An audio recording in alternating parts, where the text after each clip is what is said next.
Ay qız, hər gün əlində gül, sevə-sevə görüşünə tələsən, o etibarlı və yaxşı oğlanı deyil, hər görüşəndə səni ağladan, söz verib gəlməyən, həftələrlə gözünü yolda qoyan o pis tipi seçirsən. Nədir, mazaxistsən? Digər rəfiqələri tərəfindən danlanan o qız əsla günahkar deyil. Problem oradadır ki, beynin sonu bəlli olan, məlum olan, garantili olan mükafatları, ödülləri cansıxıcı hesab edər və maraq göstərməz. Və bunun tam əksinə, sonu bəlli olmayan, o zəhərli qumar kimi mükafatları, ödülləri isə çox şiddətlə istəyər. Bax elə bu dəqiqə bu videonu yaxşını qoyub, öz həyatını o intizamsız pisə qurban vermiş rəfiqənə göndər. Çünki onunki sevgi deyil, kliniki bir asılılıqdır.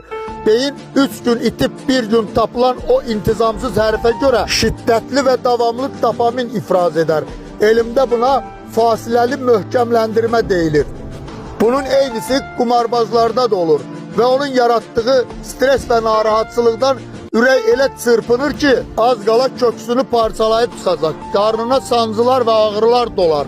Beynin isə bu qorxunu, narahatlığı və adrenalini yanlış işarələyər. Sənin yaşadığın o dəhşətli narahatlığı və qorxunu beyin böyük bir sevgi zənn edər. Buna elmdə oyanış transferi deyilir.